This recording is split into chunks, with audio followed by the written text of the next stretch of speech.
नजर। माँ, माँ। अरे क्या माँ माँ कर रहा है? बकरी का बच्चा है क्या? अरे माँ, मजाक छोड़ो। मुझे फाइनली वो मेन चौराहे वाली दुकान मिल गई है। अब देखना, आपका बेटा दुगनी स्पीड से पैसा कमाएगा। ओफो, ये क्या? मेरी ऑनलाइन मेकअप क्लास चल रही है। इतनी जोर से क्यों बोल रहे हो आप दोनों?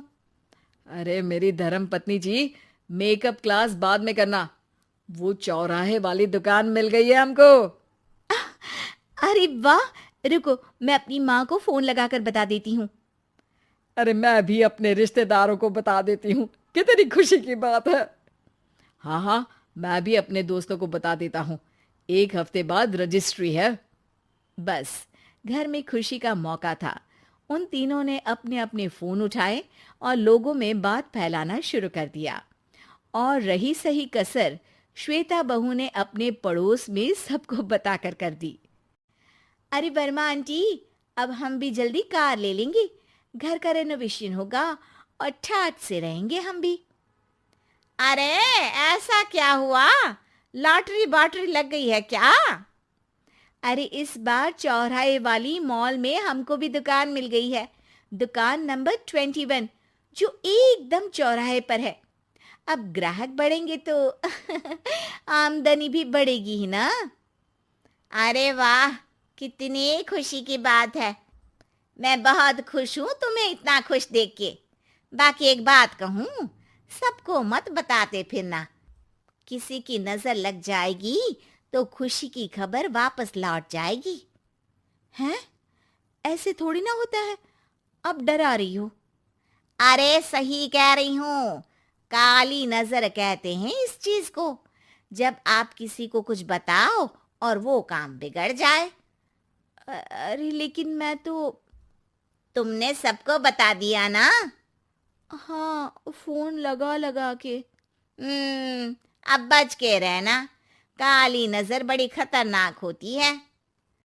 श्वेता इतनी खुश रहती है कि वो वर्मा आंटी की बात पर ध्यान ही नहीं देती, जबकि पड़ोस में और भी लोगों से खुशी की खबर शेयर करती रहती है। अगले दिन राजेश बहुत दुखी होकर घर आता है। अरे बेटा, क्या हुआ? मुंह क्यों सूजा हुआ है? मधुमक्खी ने काट लिया क्या? माँ, वो दुकान किसी और के पास चली गई। किसी ने ज्यादा भाव लगा दिया। अरे पर बात तो आपसे हुई थी ना उस दुकान वाले की।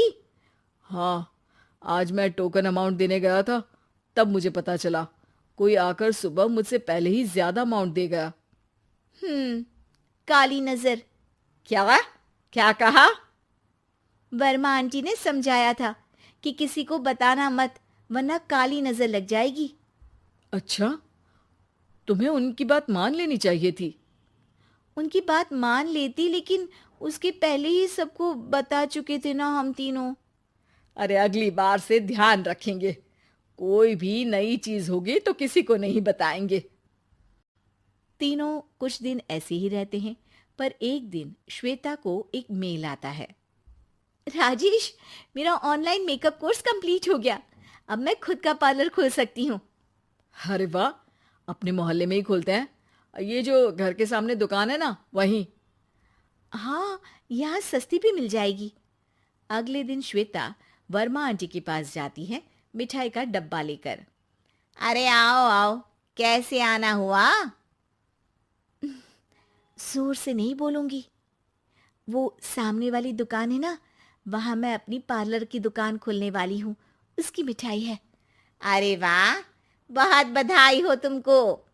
हाँ, मैं कमाने लगूंगी तो राजेश पर पूरे घर का बोझ नहीं रहेगा ना आंटी जी। ये तो है।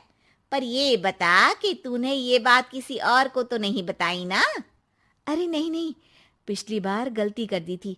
काली नजर लगी किसी की और राजेश के हाथ से वो दुकान चली गई थी। सबको मत बताना। चलो मैं चलती हूँ, कल दुकान की बात करने भी तो जाना है। अगले दिन श्वेता दुकान के लिए मालिक से बात करने जाती है। अरे लेकिन दुकान तो हम कल रात को ही किसी को दे चुके हैं। कल ही? हाँ, कल ही। 2 दिन बाद कोई यहाँ पार्लर भी खोल लेगा। अब कहीं और दुकान देख लीजिए। अरे पर हमको भी तो पार्लर ही खोलना था। हाँ भाई, ये एक ही दुकान है, आधी आधी तो नहीं दे सकता ना मैं। राजेश और श्वेता घर पर हताश होकर आ जाते हैं। इस बार तो किसी को बताया भी नहीं था, अब किसकी काली नजर लग सकती है। सुनो, तुमने माँ को बताया था क्या? अरे कैसी बात कर रही हो, माँ की नजर थोड़ी ना लगेगी। पक्का तुमने किसी को नहीं बताया था ना? सिर्फ वर्मा आंटी को बताया था, उन्होंने ही मुझे किसी को नहीं बताने को कहा। अरे यार, तुम भी सही हो, मेरी माँ को नहीं बताने को कह रही हो, पर वर्मा आंटी को बताना तुम्हें जरूरी लगा। अरे वर्मा आंटी ने ही तो काली नजर के बारे में बताया था ना, वो हमेशा हमारा भला ही तो चाहती हैं। मेरी माँ भी हमारा भला ही चाहती है। अरे पर चिल्ला क्यों रहे हो? बात नहीं कर सकते क्या आराम से? नहीं आता वो आराम से बात करना, और करना भी नहीं चाहता हूं मैं। दुकान जाने का दुख गुस्से में बदल गया था और राजेश और श्वेता में बात बंद हो गई थी। 2 दिन बाद मोहल्ले में पार्लर का इनॉग्रेशन हुआ, जिसमें मोहल्ले के सभी लोगों को बुलाया गया, पर श्वेता, राजेश और माँ नहीं जाते। माँ, अंदर आ जाओ, क्या देख रही हो? अरे नया पार्लर देख रही हूं अपने आंगन से।